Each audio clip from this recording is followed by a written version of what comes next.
They all, young and old alike, shoot superbly. From early childhood, children are provided with bow and arrow according to their height and are taught how to shoot by their parents. This wrote Plano Carpini, an Italian explorer and one of the first Europeans to enter the court of the great Khan of the Mongol Empire in the 13th century, the time when the Mongols conquered half the world. Nowadays, things are a bit different. Mongolian men no longer need to go hunting or on battle with a bow and arrow. But there are still many great archers around. Everywhere in this country, men and women of all ages are practicing Mongolian archery, or Surkharva. My name is Kors De Jong. Let's together explore this Mongolian archery, one of the three manly sports of Mongolian Naadam. The history of archery in Mongolia starts well before the Stone Age and progressed steadily through the Bronze Age, when the composite bow was introduced. In the 13th century, the skill of Mongolian archers and the design of the bow reached its peak, and it served as the main weapon in Genghis Khan's conquest of much of the known world. It was used as an everyday tool for hunting and an inseparable part of nomadic life. Every Mongolian ger had a bow, an arrow, and every man was taught how to shoot. Монголчууд Монгол хүнд бол харвах гэдэг бол генд байгаа гэж би ойлгодог цуснд. Бидний өвгдөөц одоо уламж дээр байсан бүх хүмүүс маань ном сумгүйгээр амьдраагүй, бүгд ном сумтай ангааваа хийдэг. Бүр уламжлаад бүр цаашаа бол одоо ном сум гэрт байх юм бол муу юм орж ирэхгүй гэсэн одоо шүшиг биширлийн холбогдолтой ч юм би. Нэрийн намаа өвшөөл гэж энэ одоо өөрийгөө цамгаалалтаа байлдаан хэрэгжилж байсан, ангаав хийж байсан, өөрснөө нүгдээцгээ хэрэгжилж байсан гол зэвсэг болох номсомоо дээдлж хөндлөж явсан. Ийм уламжил бол түүхэнд дамжигдж байсан. The first definite appearance of the bow in what is now Mongolia was during the Neolithic period, though its history likely goes back even further. In early Neolithic times, the bow and arrow brought about an influential change in the early nomadic way of life. Food became easier to attain, furs were more abundant, and war changed forever. Номсомыг хайрлах хүндэтгэх, харваачаа хүндэтдэг энэ соёл бол монголчууд бол ерөн чингдсэн энэ уугуул соёл юм да. Номсомаа бол номсомтойгоо харьцсан соёл гэж хэлмээр юм байна. Жишээлбэл номсны газар тавихгүй. Дээгүүр нь алхахгүй. Гэрт орохдоо гэр дээр тавьж орно. Гэрт ороод байрлуулаад заавал хоёртой байрлуулна. Номсон ангавын зориулалттай үүсч гараад сүүлдээ дайм байлдаанд хүн хүнийх зэвсэг болж байжээ.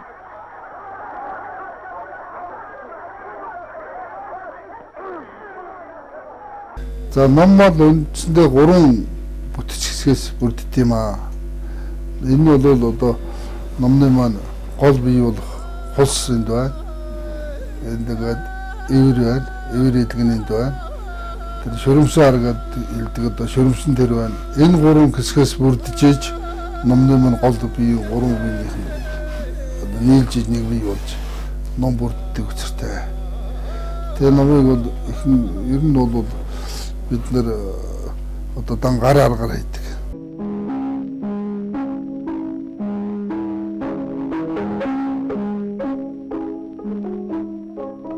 Номсомыг хавар мандин бүхвати дагвар саруулан нарийн тогтсон хэмжээгээр урлан бүтээн.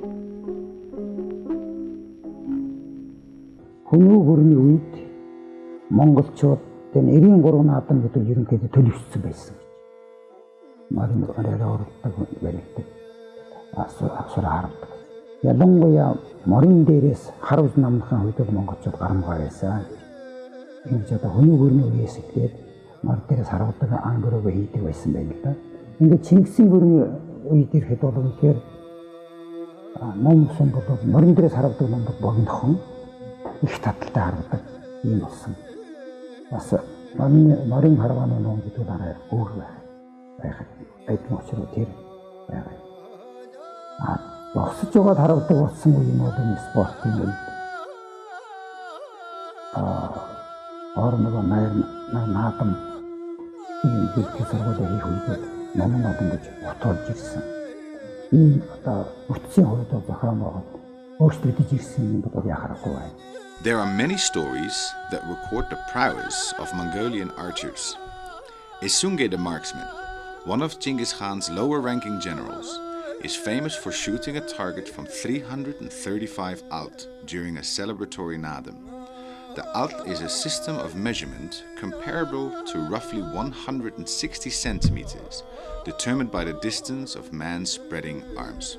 Одоогоор бол Унгарын манус гэдэг хүн 653 м харууд дэлхийн хол царвааны амжилтыг тогтоосон түүхтэй. Тэр бол одоо байгаа онох биш, зүгээр хол явуулах, зөв нүүлэх гэдэг байдлаараа тогтоосон байдаг. Монгол улсын рекордыг бол одоо Ингсайхан гэдэг залуу эзэмшижсэн бол сүүлд нь Александр гэж 469.5-аар нодон рекордоо шинжилсэн. There are three different types of Mongolian archery: Khalkh, Buryat, and Uryankhai. And they are named after the three predominant ethnic groups, and they follow their style and their traditions. They're similar in nature, but they have different rules and different cultural styles. The basic aim is the same. They aim at a target which is placed on the ground, which is usually made out of hide or sinew. Let us together explore these different types of Mongolian archery and its cultural and historical significance. In Khalkh archery, there are two different types of target shooting, namely Khana and Khasa. The Khana target is set up first, followed by the Khasa. In Khana Kharva, or wall shooting, the targets are stacked 48 centimeters high and spread out the full 4-meter width of the Turkha, or target area. The targets, or sur, are stacked on top of each other with a little space in between the targets.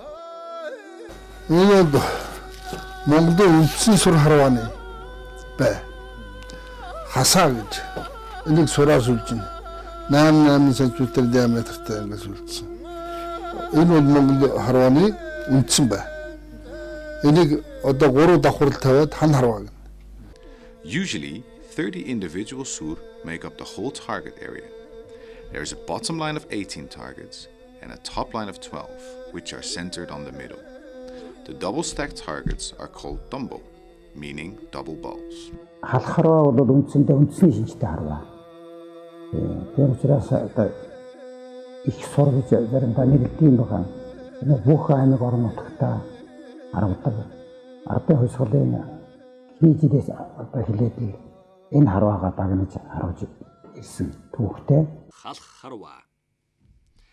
Монголчууд халах, буряд болон Урянхай гэсэн 3 төрлийн сур харваатай.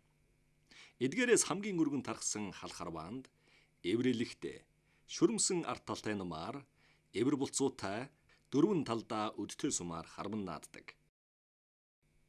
Сурын талбайн байны хэсэг буюу зурхай нь 4 метрийн урт, 3 метр өргөнтэй байдаг бөгөөд арт талын шугамн дээр нь сур өрж, түүнээс дотогш 3 метрийн зайд өвөр шугамыг татдаг.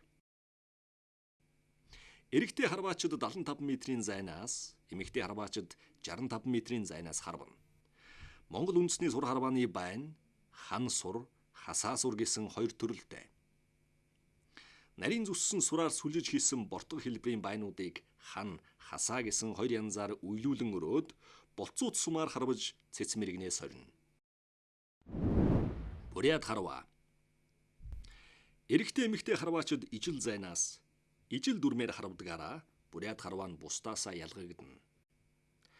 Буряд думны уртгол дуу 140-өөс 150 см, сум нь 80-аас 100 см байдаг бөгөөд нумаа их баг гарын химэн харваачийн хуруунд тохируулан янз бүрээр хийдэг.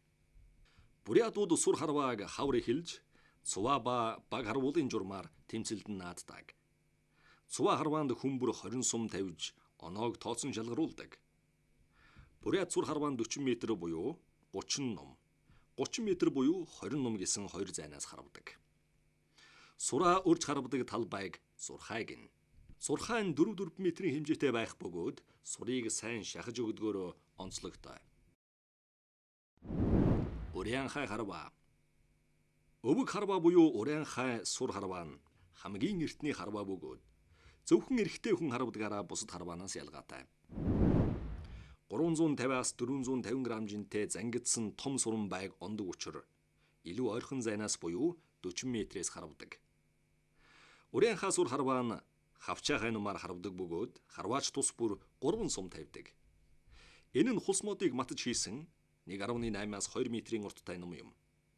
Урян хай сурын харваа наадмаар харвах зуны сур харваа, өвөл голын мөсөн дээр харвах мөсний сур харваа гэсэн хоёр төрөлтэй байдаг. Урян хай сурын харвааг томоохон хэмжээний баяр наадмаар харвдаг бөгөөд ном сумыг шүтэн дээдэлж сурын харвааны эртний хатуу чанд уламжлалт зан заншлыг мөрдөж ирсэн байна. Бурайц сур харваа бол 30 метр буюу 45 метр тарвана. Уршаа 30 метрээс 8 сум тавиад 45 метрээс 8 сум тавиад зайн тийм 8 сум олсоолж өгдөг. 64 сум тавьдаг. Урян хай харва гэдэг маань урян хайчдын дунд үсгээд хадгалагдаад ирсэн ийм харва болж байгаа юм. Өнөөдрийн одоо энэ 3 харваан дотроо хамгийн эртний үүсэлтэй гэж нэрлэж байгаа харва нь бол урян хай харва. Одоо зэдэн атарл урян хай шүдэн маань тэгээд одоо анх үүсэлт бий болснараа тэгээд өнөөдөр урян хайчтай хадгалагдав. Бидний хүртэл хадгалагдаад. In the 13th century, Mongolian soldiers would hold competitions to stay in practice and boost morale between and after battles. As a result of the military tradition, only men are allowed to compete in Урян хай competition. Энэ сум ярьсан дээр тайлбар хийвэл энэ их том сум харагдаж байгаа. Энэ бол урян хай харвааны сум. Урян хай харвааны сум ийм том байдаг учраас бол цаана байгаа байна. Бүркийн сур сүлжсэн сур байгаа. Тэрний жин хэмжээ бол 350-аас 400 грамын жинтэй цаана байгаа. Тэрийг зохиод цаашаага дахиад одоо 2.5 метр 3 метрээр хөрвүүлээд өтөвгөөч 20 см шороо тэрэн дээгүүр давуулахын тулд тэр байгаа хөөж гаргахын тулд ийм том хүнсэн бод. But that doesn't mean there weren't any great women archers in Mongolian history. Dzungar Khanate Queen Anu was known for her archery skills and bravery, who fought many battles and helped escape her husband, Galtan Boshkhot, from enemy encirclement before her death. Also Queen Mandukhai the Wise, who reunited the warring Mongol Khanates while ruling the empire after the death of her husband Mandol in the 14th century. The stories of great Mongol women archers still continues today, with the many skillful women archers are reaching the rank of province and state Murgan rank. Би бол маш жоохон бахаас л хичээлж ирсэн. Тэгээд яг оюутан болоод бас цаг зав бага байсан учраас хэсэг хугацаанд орхигдуулсан. Гэхдээ сүүлийн 10 жилийн хугацаанд бол тасралтгүй харуулж байна. Спортоор хичээллээд бол маш их удаж байна. Мэдээж үндэсний өв соёл гэдэг утгаараа маш чухал хүүхдийн хүмүүжил тий төлөвшөлт бол гайхалтай цогцдог спорт шүү дээ.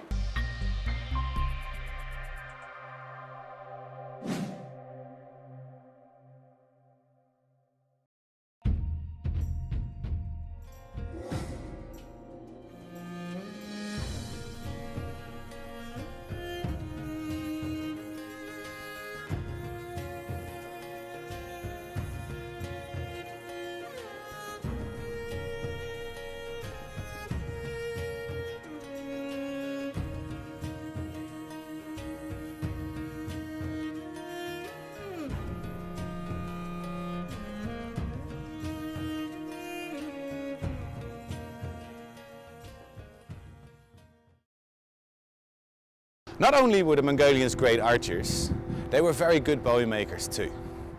Even in ancient times, the people of other nations really admired the bows and the arrows of the Mongol Empire. Based on the Hunu style of creation, they found ways to improve the accuracy and range and strength of the bow, which in turn helped them in the 13th century to create the biggest empire in the world, the Mongolian Empire. 800 years later, the people in this country still use the same method to produce bows and arrows. One example is province Mirgen Erdensu. Born in Gobi Altai province, he started making bows in 2014. He's already produced 200 so far. Composite bow making is a complex art. One works with various materials like horn, sinew and wood, all held together by natural glue made of fish bladders. In the bow's operation, considerable forces will be exerted on the materials and their connection. At the same time, the bow's efficiency into transferring its stored energy into the arrow relies on its tips being as light as possible. 자, 이 넘버도 아름부터 주는 인자구나 넘버죠. 이 넘. ийм хэвтэй, ийм уртгчиртэй энэ ерөнхий илэг гэж ярьдаг бидний энэ нуудаараа богино. Энэ ном хаял их сайтай, дөргөн багтаа ийм ном байгаа. Энийг 13 дугаар зууны ном гэж нэрлэнэ. Одоо би бол загварын ном гэж хэлж байна. За энэ уртгчиртэй. Энийг бол хүнүү загварын ном. Тэгээд энэ ном маань одоо сүүлд одоо олдвороос гарч ирэхэд хүртэл энэ дээр одоо би энэ бол хар материалаар эхэлсэн байгаа. Энэний оронд ясаар ингэж хамгаалсан байдаг. Тэгээд энэ бариулан гисгтэй ястаа дахиад энэ гисрээ бэхэлж өгсөн юм ястаа. Ингэж хийгдсэн олдвор гарсан. Манай номд. Энэ бол хүнүү загварын ном гэж юм ном байна. Энэ бол одоо Монгол ном гэж бидний ярьж байгаа хайгуул тогтоо ном. Одоо бидний хэлж байгаа загвар. Ингээд энэ одоо миний хийж байгаа 3-4 загвар байна. Энэний нэг нь одоо энэ Монгол ном. Нэг номыг хийхэд ер нь бол эхлээд модоо бэлдээд, эврээ бэлдээд, эвэр модоо наагаад одоо ширмсээ наа. Энэ процесс бол бас хугацаа гайгүй. Нэгээс 2 сарын хооронд хийн. Мэдээж ганц ном эсгчээ хараа суугаад байхгүй. Аль болохоор хэдэн ном зэрэг эсгээ зэрэг хийгээд явна. Хамгийн хугацаа ордог нөхцөл бол ширмс шаталтыг хүлээн. Бүх орнууд бол өөр гэсэн уламжилт номны хийх аргатай, эвэр номтой, өөр материалын номтой ч орнууд бий. Монгол номны хувьд тухайд бол Монгол зэргийн ер нь морин зэргийн ном гэдэг бол морин дээр авч явах учраас овор багтай жижиг ном байдаг. Тэгэхээр Монгол зэргийн бүслүүр номч гэж бий. Тэр бол бүр дугуйрдаг. Тэгээ бүсэн дээгүүрээ гэхэд биеийн тойрчдаг. Хараа байлдааны үед тэрийг хөвчилж ах хэвчдэг юм. Archers are required to wear their traditional outfit when entering the competition. The stripes and different shaped badges on their hat represent one's rank and achievement in the Naadam. An archer who wins in the target archery of the Mongolian National Festival is awarded with the title of State Honored Archer. If the archer wins 1, 2, 3 or more times in the National Festival, he or she will be awarded with the titles State Honored Archer, Distinguished Archer, the Most Distinguished Archer, Extraordinary Archer, the Most Extraordinary Archer, and the Nationally Honored Highest Archery, respectively. Depending on archers' achievements, athletic titles such as Master and Vice Master.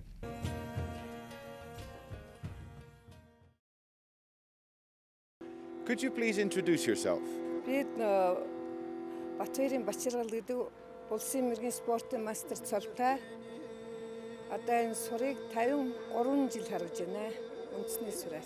Can you tell me something about your achievements as an archer? Би улсын наадамд нэг төрөлж 9 үзүүлсэн, 9 дараалан үзүүлсэн.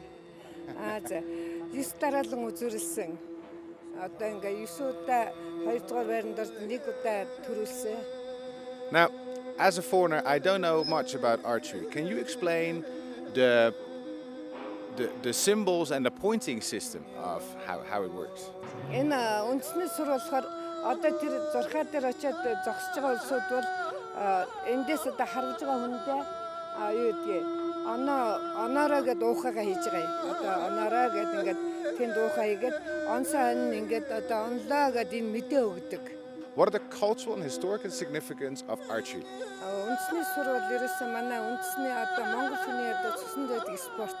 Энэ үндэсний сураар хичээлэхэд бол ерөөсөө хүний одоо зан характер одоо хүний одоо байгаа байдал маш даруухан одоо ерөөсөө хүн бие авч явах чадaltaй одоо сэтгэл санааны их ямар ч одоо хүнд байдлыг даван туулдаг өөрөө одоо их цэгцтэй болдог да. Тэгэхээр энд бол нэгдүгээр хүний хараа их сайн хөгжинэ. Хоёрдугаарт их сайн төлөвшнө. Хамт олонч болно. Одоогоос 10 жилийн өмнөөс эхлээд нум сум нийлбэгшээд хүн болгон нумаа сонгож авдаг боллоо. Сурд болоо залуучууд их орж ирж байна. Залуучууд бол маш олноороо орж ирж байгаа. Тэгээ энүүгээрээ бас спорт тал руугаа хөгжиж байгаа шинэ хүмүүс маш олноор орж ирж байгаа гэдэг утгаараа бас өрсөлдөө маш их болж байгаа. Шинэ хүмүүс маань техник сайтай шинэ хэрэглэл материалтай айгуу мундаг суралцж байгаа.